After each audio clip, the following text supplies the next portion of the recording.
Pretty sure that's not supposed to be like that. Probably gonna have to weld that up before I go on my travels today.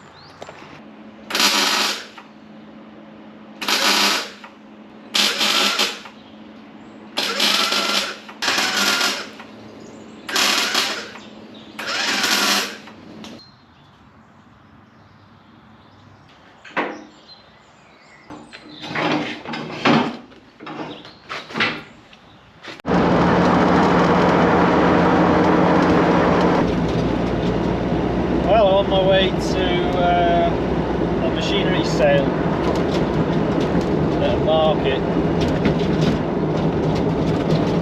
just to have a look. Just a few bits and bobs I could do with it. Some more cattle feeding troughs, gate things, and I'm always on the lookout for sort of second-hand roof sheets. So I've just been to a machinery auction, and yeah, didn't really buy anything. Bit of a waste of time, but they normally are, aren't they? So there was a couple of few things, feeders and roof sheets I was quite interested in to maybe keep extending the shanty shed. But the roof sheets went really dear, and everything else was really poor quality. There was loads of gates, but there wasn't a single gate that didn't need welding on, and even the ones that you did weld on, or would have, could have, were just a bloody mess. It was just a lot of rubbish. And then I stayed towards the end. The big stuff, there was quite a tidy old roller, which came with a like a flatbed, pretty heavy duty flatbed, like a low-loaded trailer that someone had made. Oh, we went for 200 quid. I thought actually you could take it straight to a scrapyard and get double that. And I would have bought it, but I just didn't fancy the drive. It was, it was an hour and a quarter away in a car, so it would be 2 hours at least in the traffic, 4 hour road trip. I just didn't fancy it. So I come away and well, I've got a couple of bikes for the kids, which I got for like 20 quid for the pair, which don't actually look too bad. A bit big for them yet, but I didn't come away empty-handed, but yeah, a shame. Anyway, I'm on my way now to a Welsh auction, which was an online auction. I bought a feeder the other day.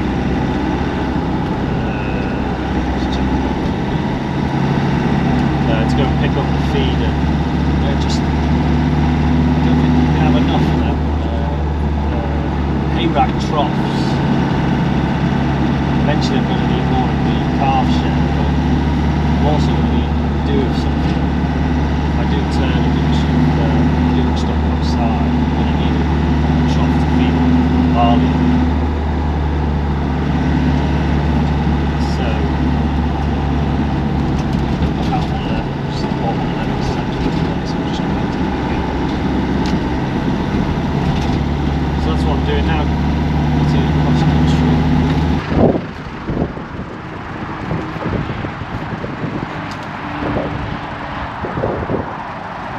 I don't think it looks too bad, yeah. Some of the legs, that leg's a bit not good. But the main thing was that the trough was sound, which it is. There's no holes in it, so yeah, quite chuffed. I'll roll it off, leave it down the field down here out the way. Yeah, it's actually a fair bit bigger than the ones I've got in the warehouse.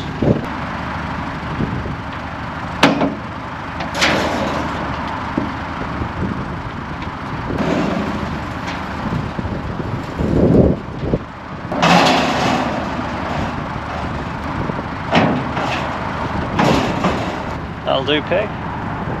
Stay there for now. This is this hitch.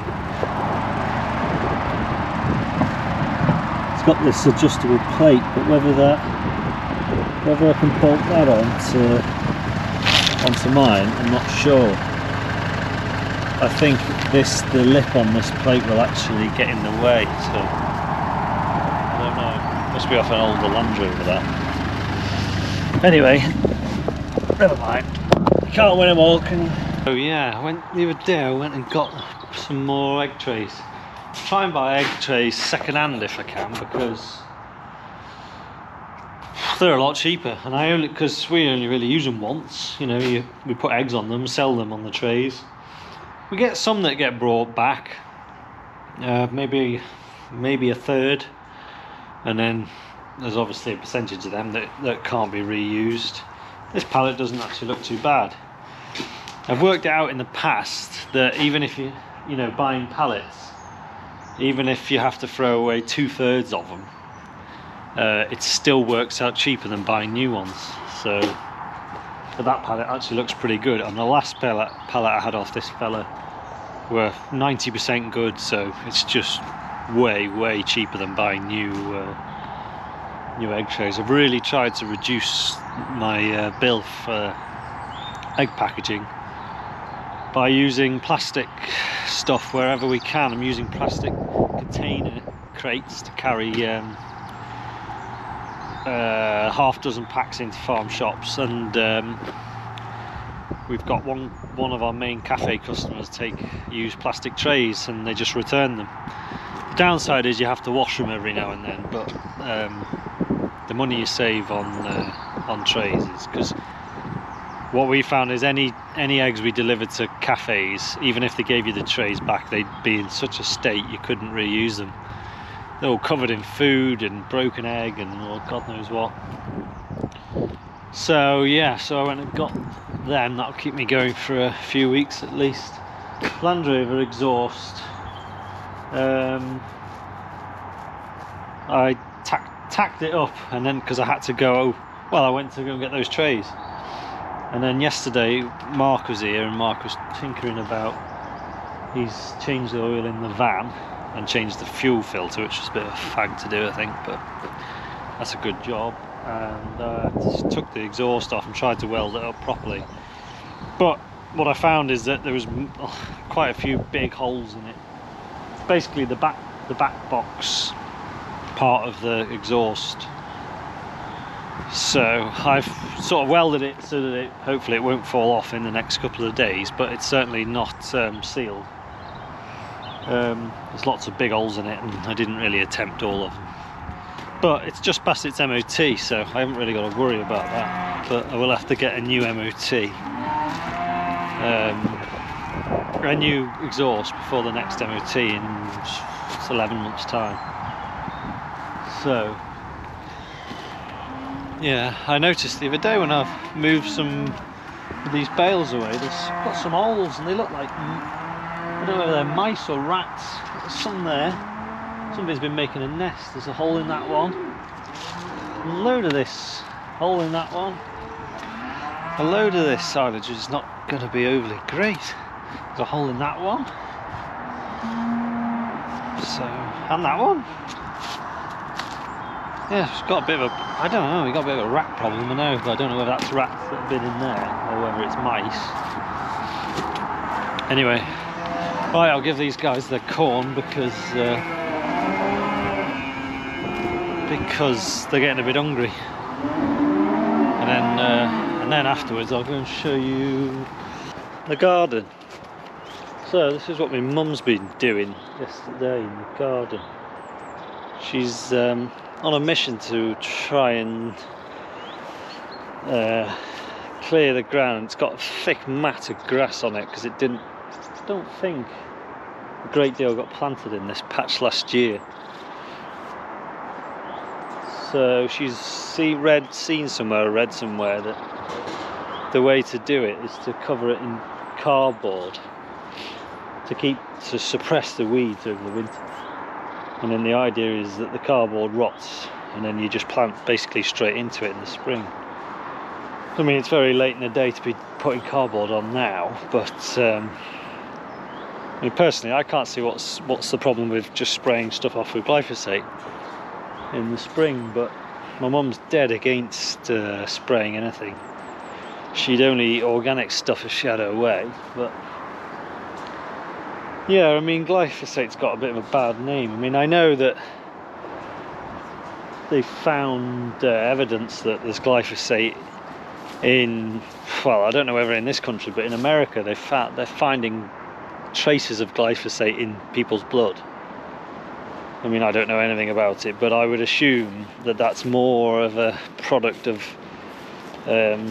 these GM glyphosate ready corn and soybean crops they grow, where they're spraying Roundup directly onto the crops that then people are going to eat, like maize, well, corn.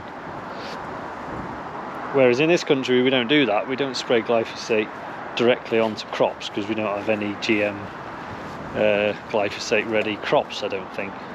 Or if we do, we're not allowed to use them in this country. I might be talking absolute rubbish, but so we just use it for clearing fields, you know, of weeds before we plant them. And I mean, it just seems to me a bit far-fetched that we're going to end up with glyphosate in our blood from it being in the ground, you know, the amount that you're actually spraying on the ground. I don't know, there's a lot of arguments against it. But I know for a fact they found traces of it in people's blood, but whether or not it actually has a negative effect on people, I don't know whether they have proven. But I don't really know anything. I'm just talking a little nonsense. But anyway, that's my mum's technique of getting the weeds and the grass down in the veg garden. But a lot of people just use plastic sheet, don't they, like silage sheet. Which probably does a better job, but yeah, again, it probably doesn't look very pretty. I mean, that doesn't look very pretty, but if your sheet bloody rips and tears away and you end up with bits of plastic everywhere, then that's just as messy. What have I done with my bike? I don't know. Anyway, I'll go down to the calf shed. So I've had to put my trailer of straw in here because it kept raining. I put it in that greenhouse, but because there's a few pieces of glass missing in the roof, and just seemed to keep persistently raining. It was all getting really wet and I didn't want it to spoil, so I've put it in here instead for now, so it's in the way. So yeah, what I did the other day was I got that pen all mucked out finally, and then I've moved these ones that are in here from that end pen, so they've got a slightly bigger pen now with a bit of a better feeder. So I just need to get that mucked out, ready for this lot once they're weaned. But there's no mad rush for that because there'll be another maybe 2 weeks yet before they're weaned. So yeah, so what I've been doing is, because the muck's quite strawy, I just think it's a bit too, straw's too long almost in the muck for it to spread on grass nicely. So I've been tipping it in the passageway of the bigger cattle and letting them just stand on it for a couple of days, which just helps it helps smash up the straw a bit, and also it saves the straw up there because there's still quite a lot of absorbing for it to do. So I've got a full load that's ready to tip in, and then there's still some muck in that doorway I've got to clear, but I could do with some more trailers really, that's what I'm short of. I'm going to go and do me hen jobs now because I'm a bit behind. I've got a load of egg packing to do. Teared off first thing this morning. And then I've been trying to organise getting this bloody camera. I can't remember whether I've ranted about it before, but the short story is I took it to Curry's, which is the shop that I bought it from, and said, is this still under warranty? Can I swap it or return it? And they said, yeah, you can return it. And so I went to give it to them and realised like the back off the camera was missing, because you have to take that off to put the microphone mod on. I said, oh, I haven't got the back, does that matter? They said, oh yeah, no, it's got to be complete. And I was like, well, if you give me a new one, I'll just take the one off the new one, put it on. And they just looked at me like I was mad and said, no, don't be silly, you can't do that. So I was like, right, okay. So next day I went back again with the complete camera and said, yeah, can I swap this? And they were like, yeah, no, we don't have any of them in stock. No, we don't stock them. In fact, none of the stores stock them. You'll have to do it all online. I was like, for God's sake, you could have told me that yesterday. So I've been a bit busy after that, so I've never got around to it. So I just rung them today. Rung up the number he gave me. And the woman from India said, oh, well, you need to take it into store and they'll send it off to be repaired. And I said, I've taken it into store once and they said that I just need to ring up you and you'll send out a replacement. Oh no, it's got to be, they've got to take it in, send it off for repairs first and make sure that it's faulty. Oh, that shouldn't be leaking. They're flushing their own water, these chickens. They must have knocked the valve. Anyway, so that's what I'm going to have to do. So there might be a bit of a gap in videos because I've got to send the camera away and then I don't know how long I'm going to wait for them to decide that it is faulty. And knowing my luck, they'll open the box, turn it on and it'll work. And they'll say there's nothing wrong with it and send it back, which will probably take 2 weeks. So anyway, yeah.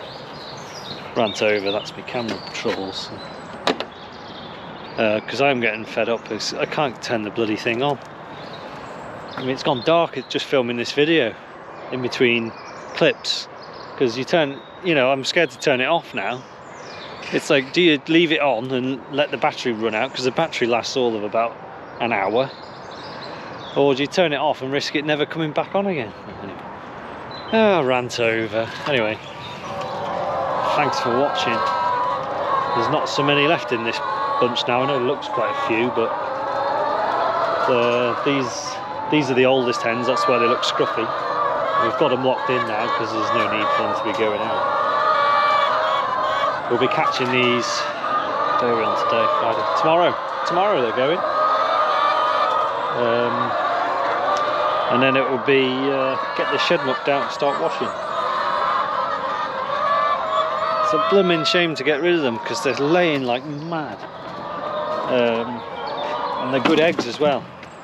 I know I've probably said they're better eggs than some of the older hens have got, but so I'm already going to be short. I've cocked up a bit because I was supposed to try and store some eggs up like I said I was going to, but I didn't start storing them up anywhere near quick enough and they're just flying out, so I've already run out because sold a few hundred. Well, a woman came and took a few hundred last weekend, and just having those few hundred less has already meant that I'm short of eggs. So God, it's going to be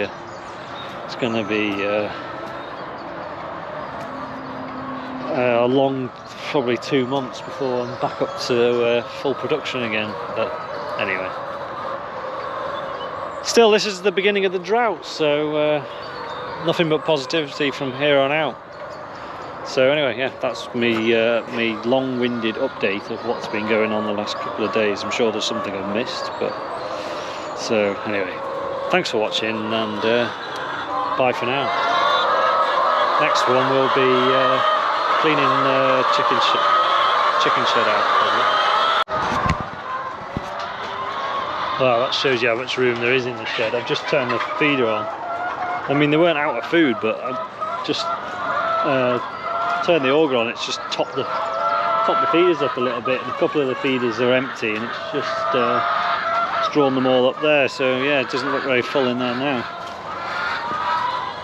But yeah, it's a bit of a juggling act to try and get them to run out of feed before they go, because you don't really want to have a load of food left in feeders, because then you've got to empty all the feeders out by hand, and then what do you do with it? You don't really want to transfer it from one shed where it's been in contact with hens into another shed, so normally end up giving it to the pigs or giving it away. So ideally you want them to just run out just before they go. So that's the idea.